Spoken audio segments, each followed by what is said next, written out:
Hi നമസ്കാരം. ഇന്ന് ഞാൻ വന്നിട്ടുള്ളത് ഒരു ഇൻഫോർമേറ്റീവ് ആയിട്ടുള്ള വീഡിയോ ആയിട്ടാണ്. മറ്റൊന്നല്ല, നമ്മളെ DLED കോഴ്സിനെ കുറിച്ചാണ് നമ്മൾ ഈ ഒരു വീഡിയോയിൽ ഡിസ്കസ് ചെയ്യാനായിട്ട് പോകുന്നത്. അതിനോടൊപ്പം തന്നെ നമ്മൾ DLED കോഴ്സ് കംപ്ലീറ്റ് ചെയ്യുമ്പോൾ അതിന് കൂടെ തന്നെ നമ്മൾ കടക്കേണ്ട മറ്റൊരു കടമ്പയാണ് നമ്മളെ KTET, അതായത് കേരള ടീച്ചർ എലിജിബിലിറ്റി ടെസ്റ്റ്. അപ്പൊ ഈ രണ്ട് കാര്യങ്ങളെ കുറിച്ചാണ് നമ്മൾ വിശദമായിട്ട് ഡിസ്കസ് ചെയ്യാനായിട്ട് പോകുന്നത്. സോ നിങ്ങൾക്ക് ഈ വീഡിയോ യൂസ്ഫുൾ ആണെന്ന് തോന്നുന്നുണ്ടെങ്കിൽ ലൈക്ക്, ഷെയർ ആൻഡ് സബ്സ്ക്രൈബ് ചെയ്യാൻ മറക്കണ്ട. അതുപോലെ നിങ്ങളുടെ നിർദ്ദേശങ്ങളും അഭിപ്രായങ്ങളും നമ്മുടെ കമന്റ്സിലൂടെ എഴുതി അറിയിക്കാനും മറക്കണ്ട. സോ നമുക്ക് വീഡിയോയിലേക്ക് കിടക്കാം. ഒരു കാര്യം കൂടെ ഞാൻ പറയാം, അതായത് കുറെ പേര് ഇപ്പോഴും ചോദിക്കുന്നുണ്ട്, നമ്മൾ DLED കോഴ്സ് നിർത്തലാക്കാൻ പോവുകയാണ്, എന്താണ് അതിനെ സംബന്ധിച്ചുള്ള സത്യാവസ്ഥ എന്നൊക്കെ. ഖാദർ കമ്മിറ്റി റിപ്പോർട്ട് പ്രകാരം 2030 കൂടിയിട്ടാണ് അതിന് വേണ്ടിയിട്ടുള്ള നടപടിക്രമങ്ങളൊക്കെ നടക്കാനായിട്ട് പോകുന്നത്. സോ ഇപ്പൊ നമ്മൾ സേഫ് ആണ്. നമ്മുടെ മുന്നിൽ ഒരു 5 വർഷം നീണ്ടു നിവർന്ന് കിടക്കാന്ന് പറയില്ല, അതുപോലെ സമയം കിടക്കുന്നുണ്ട്. അപ്പൊ നിങ്ങൾക്ക് കോഴ്സ് കംപ്ലീറ്റ് ചെയ്യാനും മേ ബി ഒരു എക്സാം, നമ്മളൊരു PSC എക്സാം എഴുതാനുമുള്ള സമയം നിങ്ങളെ മുന്നിൽ ഇഷ്ടം പോലെ, നമുക്ക് ധാരാളം എന്ന് തന്നെ പറയാം, അത്രയും സമയമുണ്ട്. സോ നമ്മൾ ബോൾഡായിട്ട് നല്ല സ്ട്രോങ് ആയിട്ട് പഠിക്കുക, കഠിനാധ്വാനം ചെയ്യുക, വിജയിക്കുക. ഓക്കെ, നമുക്കപ്പോൾ വീഡിയോയിലേക്ക് കിടക്കാം.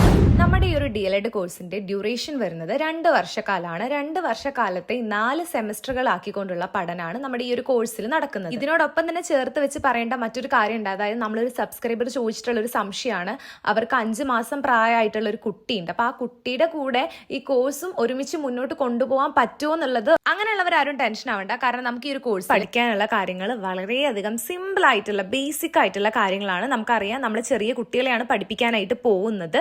അപ്പോൾ അവർക്ക് നമ്മൾ കാര്യങ്ങൾ എങ്ങനെയെല്ലാം ഇംപ്ലിമെന്റ് ചെയ്ത് കൊടുക്കും, അവരെ നമ്മൾ എങ്ങനെ പഠനത്തിലേക്ക് കൊണ്ടുവരും, പഠനത്തിൽ നമ്മൾ അവരെ എങ്ങനെയെല്ലാം ഹെൽപ്പ് ചെയ്യും, ഇങ്ങനെയുള്ള കാര്യങ്ങളൊക്കെയാണ് നമുക്ക് പഠിക്കാനുള്ളത്. പ്ലസ് അതിനോടൊപ്പം തന്നെ നമ്മൾ മുന്നത്തെ ക്ലാസ്സുകളിലൊക്കെ പഠിച്ചിട്ടുള്ളത് പോലെ തിയറി ആയിട്ടുള്ള ചെറിയ ചെറിയ കാര്യങ്ങൾ നമുക്ക് പഠിക്കാനുണ്ടെങ്കിൽ കൂടി അതിനേക്കാളൊക്കെ പ്രാധാന്യം കൊടുത്ത് നമ്മൾ ഇവിടെ പഠിക്കുന്നത് ഇത്തരത്തിലുള്ള കാര്യങ്ങളാണ്. അതായത് എല്ലാ കാര്യങ്ങളും നമ്മൾ കുട്ടികളുമായി റിലേറ്റ് ചെയ്തുകൊണ്ട് അവരുടെ സൈക്കോളജി മനസ്സിലാക്കിക്കൊണ്ടുള്ള പഠനമാണ് നമ്മുടെ എല്ലാ സെമസ്റ്ററുകളിലും ഉദ്ദേശിക്കുന്നത്. ഇങ്ങനെയുള്ള ചെറിയ ചെറിയ കാര്യങ്ങളെ നമുക്ക് പഠിക്കാനുള്ളൂ എങ്കിൽ കൂടി ഓരോ സ്ഥാപനങ്ങൾക്കനുസരിച്ച് നമ്മൾ ചെയ്യേണ്ട വർക്ക്സും അതുപോലെ ആക്ടിവിറ്റീസിനും ഒക്കെ മാറ്റം ഉണ്ടാവും. അപ്പൊ അതൊക്കെ നമ്മളൊന്ന് കണ്ടറിഞ്ഞ് ചെയ്യാനായിട്ട് ശ്രമിക്കുക.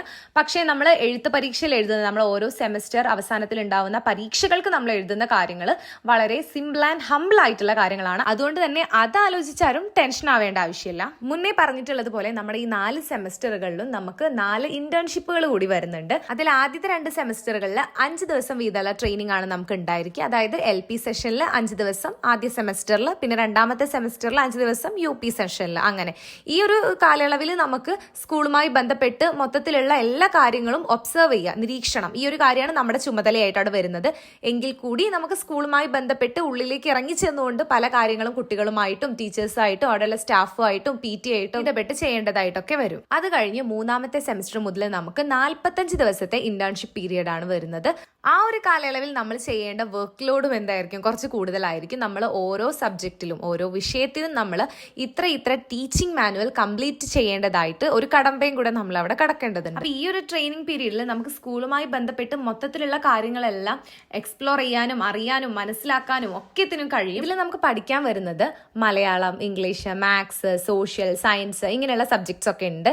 അതുകൂടാണ്ട് നമുക്ക് എക്സ്ട്രാ ആയിട്ട് വരുന്നത്, നമ്മൾ മുന്നേ പഠിച്ചതിൽ നിന്നും വെറൈറ്റി ആയിട്ട് നമുക്ക് വരുന്ന ഒരു സബ്ജക്ട് എന്ന് പറഞ്ഞിട്ടുണ്ടെങ്കിൽ നമ്മൾ സൈക്കോളജി ഉണ്ട്. സൈക്കോളജി, അതായത് നമ്മൾ കുട്ടികളുമായിട്ട് റിലേറ്റ് ചെയ്തിട്ടുള്ള ചിൽഡ്രൻ സൈക്കോളജി വരുന്നുണ്ട്.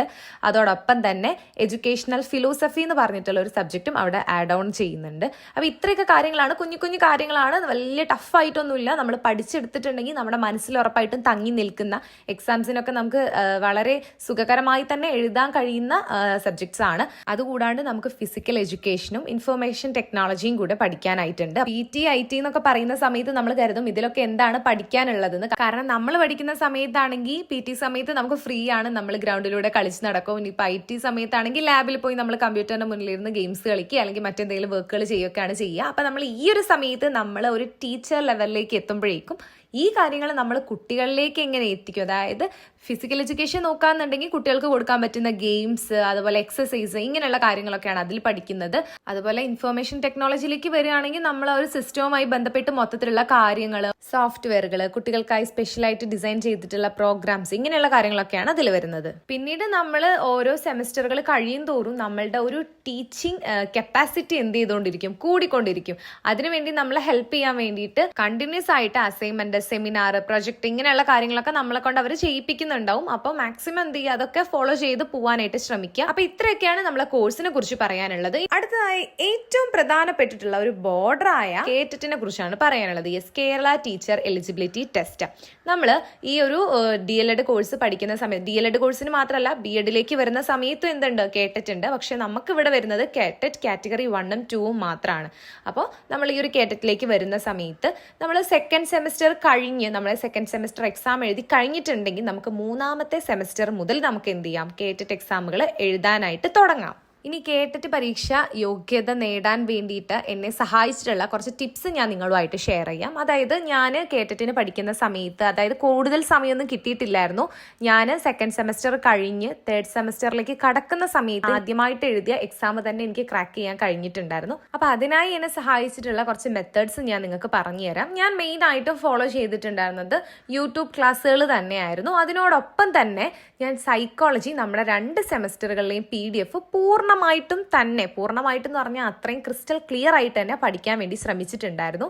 നമ്മൾ ആ ഒരു 2 സെമസ്റ്ററുകളിലെയും PDF-ലുള്ള കാര്യം, സൈക്കോളജി PDF-ലുള്ള കാര്യം പഠിച്ചതിന് ശേഷം മാത്രം പുറത്തേക്ക് ഇറങ്ങിയിട്ട് കൂടുതൽ കാര്യങ്ങൾ പഠിക്കാം. പക്ഷെ നമ്മൾ ബേസിക് ആയിട്ട് ആ ഒരു 2 ടെക്സ്റ്റ് ബുക്കുകൾ പഠിച്ചിരിക്കാൻ വേണ്ടി ശ്രമിക്കാം.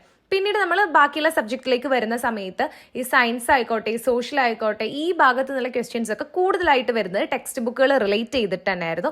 അപ്പോൾ ടെക്സ്റ്റ് ബുക്കുകൾ പഠിച്ചിരിക്കാനായിട്ട് എന്ത് ചെയ്യുക, ശ്രദ്ധിക്കുക. അപ്പോൾ അതിൽ നിന്ന് തന്നെ നിങ്ങൾക്ക് കൂടുതൽ മാർക്ക് സ്കോർ ചെയ്യാനായിട്ട് കഴിയും. അതോടൊപ്പം തന്നെ നമ്മൾ ഈ സയൻസ് ഏരിയയിലും സോഷ്യൽ സയൻസ് ഏരിയയിലൊക്കെ ആണെങ്കിലും ചില ഭാഗത്ത് നിന്നുള്ള ക്വസ്റ്റ്യൻസ് എല്ലാ എക്സാംസിനും റിപ്പീറ്റ് ചെയ്ത് വരുന്നതായിട്ട് നമുക്ക് കാണാൻ സാധിക്കും. ഇപ്പോൾ സയൻസിന്റെ ഭാഗത്തുനിന്ന് പറയുകയാണെന്നുണ്ടെങ്കിൽ ഫോർ എക്സാമ്പിൾ 5E എന്ന് പറഞ്ഞ പോർഷനൊക്കെ ക്വസ്റ്റ്യൻസ് എല്ലാ എക്സാംസിനും റിപ്പീറ്റ് അടിച്ച് ചോദിക്കുന്നതാണ്. അപ്പോൾ അവിടെ നിന്നുള്ള മാർക്കൊക്കെ നിങ്ങൾ എന്ത് ചെയ്യുക, മാക്സിമം നിങ്ങളെ കയ്യിൽ നിന്ന് പോവാണ്ട് അത് നിങ്ങൾ സ്കോർ ചെയ്യാനായിട്ട് ശ്രമിക്കുക. അതുപോലെ തന്നെ നമ്മൾ ഈ ഒരു കേറ്ററ്റ് എക്സാമിലേക്ക് വരുന്ന സമയത്ത് നമുക്ക് അവിടെ വരുന്ന ഒരു പ്ലസ് പോയിന്റ് എന്താണെന്ന് വെച്ചിട്ടുണ്ടെങ്കിൽ നമുക്ക് അവിടെ നെഗറ്റീവ് മാർക്സ് വരുന്നില്ല. അതുകൊണ്ട് തന്നെ മാക്സിമം ക്വസ്റ്റ്യൻസ് ആൻസർ ചെയ്യാനായിട്ട് ശ്രമിക്കുക എന്നുള്ളതാണ് നമ്മൾ ചെയ്യേണ്ട ഒന്നാമത്തെ ഏറ്റവും പ്രധാനപ്പെട്ട ഒരു കാര്യം. അതിപ്പോൾ ശരിയോ തെറ്റോ എന്ന് നോക്കണം. നിങ്ങൾക്ക് ഇപ്പോൾ ഒരു കൺഫ്യൂഷനുള്ള ഒരു ഏരിയ എന്നുള്ള ക്വസ്റ്റ്യൻ ആണെങ്കിൽ പോലും നിങ്ങൾ അവിടെ അറ്റൻഡ് ചെയ്യുന്നതുകൊണ്ട് നിങ്ങൾക്ക് അവിടെ നഷ്ടം ഉണ്ടാവുന്നില്ല. കാരണം നമുക്ക് അവിടെ എന്തില്ല, നെഗറ്റീവ് മാർക്കില്ല. എല്ലാ ചോദ്യങ്ങൾക്കും നമ്മൾ ഉത്തരം എഴുതണം എന്നുണ്ടെങ്കിൽ നമ്മൾ അവിടെ സമയബന്ധിതമായി കൂടെ പരീക്ഷയെ അഭിമുഖീകരിക്കേണ്ടതുണ്ട്. അപ്പൊ ആ കാര്യം കൂടെ ശ്രദ്ധിച്ചുകൊണ്ട് എന്ത് ചെയ്യുക, പരീക്ഷ എഴുതാനായിട്ട് ശ്രമിക്കുക. അതോടൊപ്പം തന്നെ മുൻവർഷ ചോദ്യപേപ്പറുകൾ ഒന്ന് വിശകലനം വിധേയമാക്കിക്കൊണ്ട് മാത്രം എന്ത് ചെയ്യുക, ഇനി വരുന്ന പരീക്ഷകൾക്ക് വേണ്ടി നിങ്ങൾ തയ്യാറെടുക്കാനായിട്ട് ശ്രമിക്കുക. മുൻകാല ചോദ്യപേപ്പറുകൾ നോക്കുന്ന സമയത്ത് നമുക്ക് അതുപോലെയുള്ള ചോദ്യങ്ങൾ തന്നെ അടുത്ത പരീക്ഷയ്ക്ക് ആവർത്തിച്ച് വരണം എന്ന് പറയാൻ പറ്റില്ല.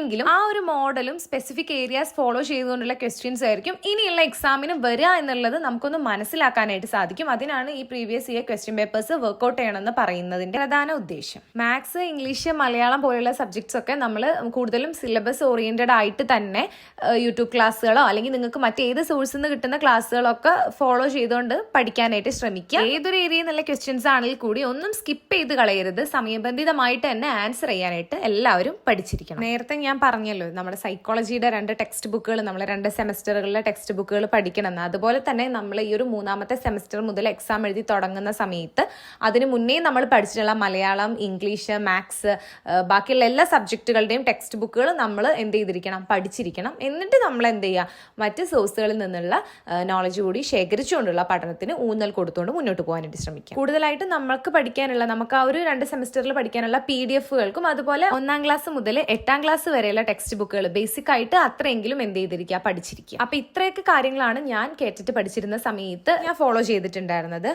എനിക്ക് വളരെ ചുരുങ്ങിയ സമയം, അതായത് ഒരു 2-3 മാസത്തോളം ടൈമേ എനിക്ക് കിട്ടിയിട്ടുണ്ടായിരുന്നുള്ളൂ. ആ ഒരു ചുരുങ്ങിയ കാലയളവിൽ ഞാൻ ഇങ്ങനെയുള്ള ടിപ്സ് ഒക്കെ ആയിരുന്നു ഫോളോ ചെയ്തിട്ടുണ്ടായിരുന്നത്.